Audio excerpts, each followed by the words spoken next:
Hey, salut les gens, c'est Julien pour C'est bien d'être bien et aujourd'hui on se retrouve pour l'épisode 2 du test de la montre RunSense SF810 de chez Epson. Dans le premier épisode que vous pourrez retrouver en cliquant juste ici, on en avait fait le déballage. Aujourd'hui, je vais vous parler de sa mise en route et puis vous faire un petit bilan après une grosse semaine d'utilisation. Tout d'abord, il fallait lui donner un peu de jus à l'aide de l'arme contendante, le chargeur qui a été fourni avec. Donc oui, je sais, la dernière fois je l'ai beaucoup critiqué, mais je peux vous dire comment il a le mérite d'être pratique. Suffit de clipper la montre comme ça dessus, au moins ça évite les faux contacts qu'on peut parfois retrouver sur certains modèles se rechargeant avec une pince. Sortie de la boîte, la charge était de 30% et il aura fallu un peu moins de 2 heures une fois branchée sur le PC pour qu'elle soit à bloc. Si vous voulez gagner un peu de temps de ce côté-là, vous pouvez la recharger sur secteur en utilisant par exemple l'adaptateur fourni avec votre smartphone. Après cette petite attente, elle affiche enfin 100%, il est temps de commencer à jouer avec. Mais bon, tant qu'elle est branchée sur le PC, j'en profite pour la mettre à jour avant de la démarrer.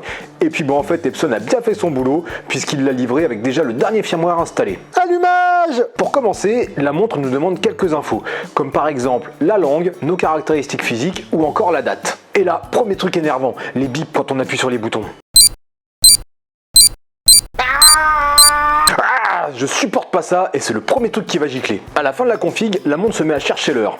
Ouais, en fait vous n'avez pas besoin de la régler, ça se fait automatiquement en fonction du signal GPS. Une fois qu'elle eut fini sa recherche, je me suis rendu dans le menu. Alors, petite parenthèse tout de suite au niveau de la navigation dans la montre. Comme vous le savez, on a 4 boutons qui ont chacun 2 fonctions suivant si vous faites un appui court ou un appui long. Donc appui long sur le bouton Light et là bim, j'arrive dans le menu. Et là, comment vous dire ? Mais c'est... Qu'est-ce que c'est que ce truc? Non mais venez voir, ça sera plus simple. Venez. Regardez-moi ça. Déjà, il n'y a que 2 lignes, on voit pas grand-chose. Et sérieux, quand on fait défiler là, on voit les blocs de pixels qui bougent. Non mais on dirait une espèce de vieille Game Boy. Ce truc-là, c'est une montre, c'est pas un afficheur d'imprimante. Enfin bon, là par exemple, on a les réglages qui étaient demandés au démarrage. Donc hauteur, poids, date de naissance. Donc maintenant, vous savez à quelle date m'envoyer vos cadeaux. Et sexe. Non ?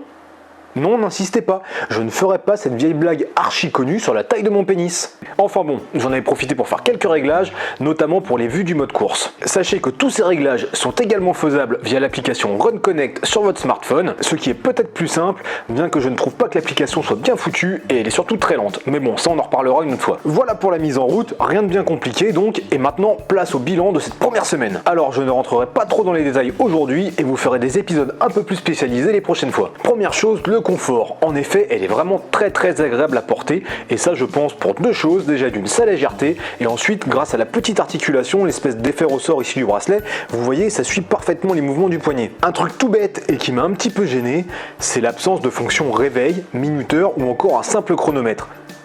Encore une fois, c'est une montre, je pense que c'est la base quoi. Donc toi monsieur Epson qui me regarde en ce moment, si tu pouvais pour ta prochaine mise à jour penser à inclure cette petite fonction, ça serait vachement bien. L'accroche GPS a été plus ou moins rapide en fonction des sorties, parfois jusqu'à 3 à 5 minutes d'attente. Par contre, il y a une fois, j'ai à peine passé la porte de mon bâtiment que yahoo, elle était déjà prête à partir. Concernant le capteur de fréquence cardiaque, alors déjà première chose, c'est vrai que c'est super agréable de pouvoir courir sans la ceinture thoracique. Par contre, pour certaines sorties, j'ai eu des décrochages sur un temps total représentant jusqu'à la moitié de ma course. Les autres fois, pas de soucis, donc je pense qu'il faut vraiment bien ajuster le serrage du bracelet et la position de la montre sur l'avant-bras. Je l'ai aussi essayé sous l'eau à la piscine, et bah figurez-vous que ça marche. Au niveau de l'affichage pendant la course, c'est lisible mais pas exceptionnel. Vous avez le droit jusqu'à 4 écrans avec chacun 3 lignes d'infos. Il faut savoir que les lignes du haut et du bas sont affichées en petit et que la ligne du milieu est affichée en gros.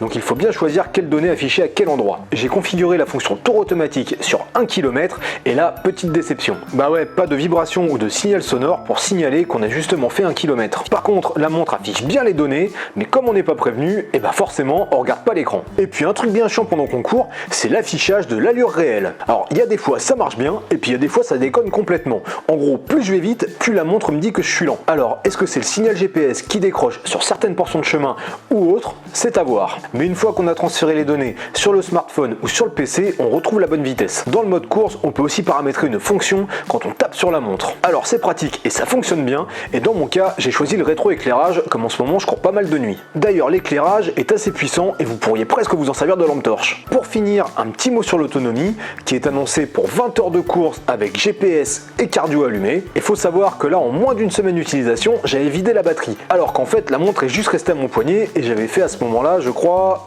3 sorties seulement, mais 3 petites sorties course à pied et 1 heure de natation. Donc j'ai franchement pas trouvé ça énorme. À se demander si la montre ne recherche pas le GPS en permanence, et il est vrai que de temps en temps, je vois en bas de l'écran la petite icône du GPS qui s'allume. Donc à voir, peut-être que quand on passe trop de temps à l'intérieur, la montre cherche à se recaler sur le GPS pour être sûr d'être à l'heure.